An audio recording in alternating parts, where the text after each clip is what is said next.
अस्सलामु अलैकुम वरहमतुल्लाहि वबरकातुहू। दोस्तों, आज मैं स्टेट तेलंगाना के शहर हैदराबाद में वाक़ टोली चौकी इलाके की एक बुलंद इमारत पर खड़ा हूँ और मैं इस बुलंद इमारत से गोलकुंडा फोर्ट को देख रहा हूँ, जिसे आप भी गौर से देखें।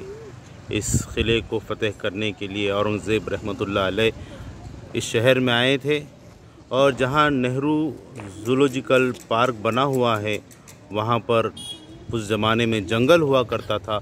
उस जंगल में आपने नमाज़ पढ़ी थी और उस जगह पर एक मस्जिद तामीर की गई है जिसका नाम मस्जिद फ़िरदौस रखा गया है। अब जे गोलकुंडा फोर्ट के इलाके में 7 टोम यानी 7 मकबरों की भी तामीर की गई है। ये देखिए, आपको 7 टोम नज़र आएगा।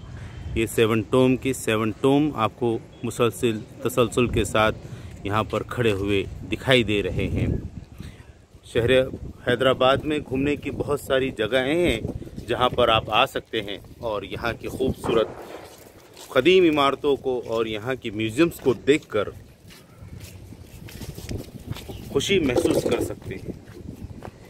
ये खूबसूरत शहर इस बुलंद इमारत से आपको दिखाने की मैं कोशिश कर रहा हूँ। बुलंद व बाला तामीर शुदा इमारतें इस शहर की खूबसूरती को और बढ़ाते हैं। यहाँ पर चार मीनार है, सालार जंग म्यूज़ियम है, ज़ूलॉजिकल पार्क है और बहुत सारी जगहें हैं जहाँ पर आप जा सकते हैं।